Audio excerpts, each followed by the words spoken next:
I still won't go bungee jumping though. That just seems irresponsible to me. Is that even still a thing? I No, remember in the 90s. Bungee jumping is Yeah. dangerous. Yeah, Like that's super dangerous. Yeah, leave that to the Russians. Yeah, nah, like by proxy, like skydiving by proxy.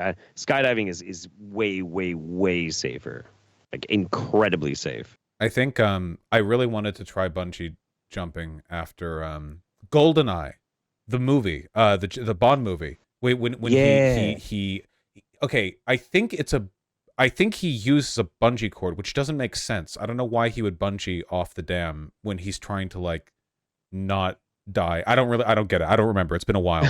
But that is what he does. Yeah, yeah, he bungee it jumps. looked it looked really cool. Wait, hold on. GoldenEye. He bungee jumps, Bungee and then jump. at the end of it, he shoots a grapple gun with a winch on it. That's it, to connect like, to further. him. Yeah, that movie's awesome. Didn't the game come out like 5 or 6 years later? No, it was same time. pretty soon. Yeah. Was it yeah. at the same time? I could have. Yeah. Okay. People in chat who are too young to have seen it and think they're above watching a Bond movie because they're left leaning or whatever. You got to watch GoldenEye, okay? The only worthwhile Bond movies to watch nowadays, in my humble opinion, are GoldenEye and the Daniel Craig films. And not necessarily because the Craig films are good, but more because they're, I don't know, culturally relevant. But the GoldenEye rocks. So I've seen every Bond movie. And I will say there's like a time and a place for watching all of them. If you want to laugh at scummy Bond, the Roger Moore movies are hilarious. And I mean, you gotta get over like, casual sexism and shit like that. Oh, more than casual sexism. Sean Connery, a lesbian in Oh, I know. Yeah, in Goldfinger. Goldfinger, yeah. No, the Roger Moore ones are more just sleazy Bond, and it's more casual sexism. But then again, they also go up into space, and they have lasers and like killer hot air balloons. I mean, they're slapstick. So you can enjoy them as like cultural relics, I suppose. The Sean Connery ones are very hard to watch these days. They don't know when to leave it alone. Yeah, literally, it was corrective. There was like a woman, and Sean Connery's like, "Oh, you must be a good lay," and the woman's like, "Actually, I like girls, and I like girls because I'm damaged, because being lesbian is like mental illness." And Sean Connery's like, and then later he's like, "I'll show you. You'll love a man. You just need the right one." And like literally, like that's it's tough, 50 years ago. That's. I don't think I've ever seen it. I don't think I've seen Goldfinger. Yeah. It's pretty bad. It's the one with I've seen the Dick Roger Laser. Moore and the Pierce Brosnan ones, but that's about it. It's the Dick Laser. That's when he gets strapped to the table. That's when the villain's plan was to explode a nuke in Fort Knox, thus irradiating most of the world's gold supply, so that the gold he already owned would be worth more valuable. Yep.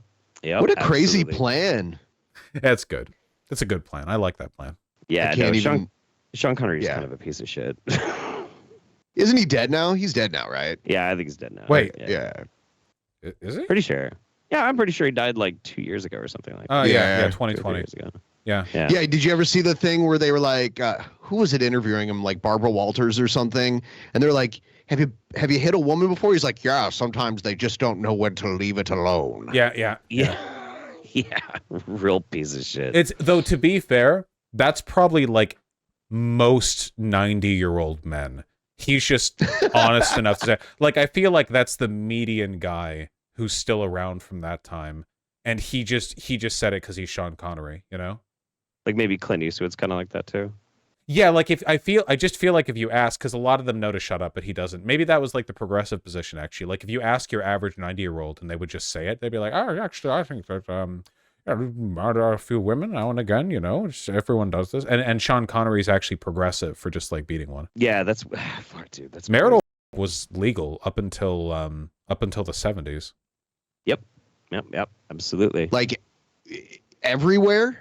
Pretty much. Yeah, in America, yeah, and it was like a state by state battle. But yeah, in like 72, I think, in every state of the union, you could do, like just rape your wife, and there was no case. What was the name of the actual? So it had to be changed state by state, basically.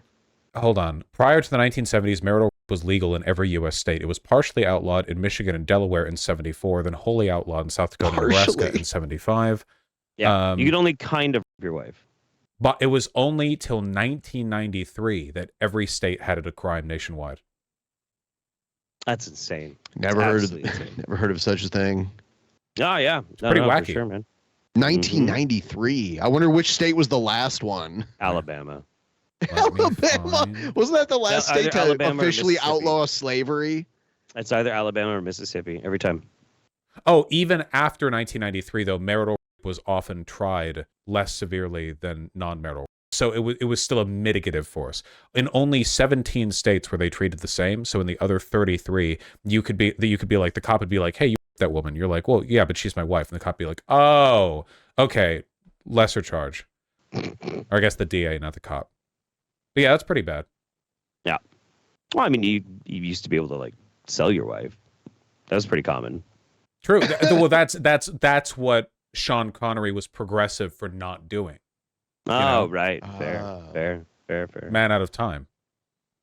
I can't help it, dude. I like this conversation is I watched this video, Why is Clint Eastwood by Maggie Mayfish, and this is like reminding me of it so much right now too. Because you've got like the old boomer like Clint Eastwood, and I just have to say this because it blew my mind. Apparently in it's 1969, he was in a movie called Paint Your Wagon, and he almost became a bisexual icon. What? Yeah, because in the movie, like it's this mining town. He partners up with Lee Marvin, and they have like super homoerotic tones between each other.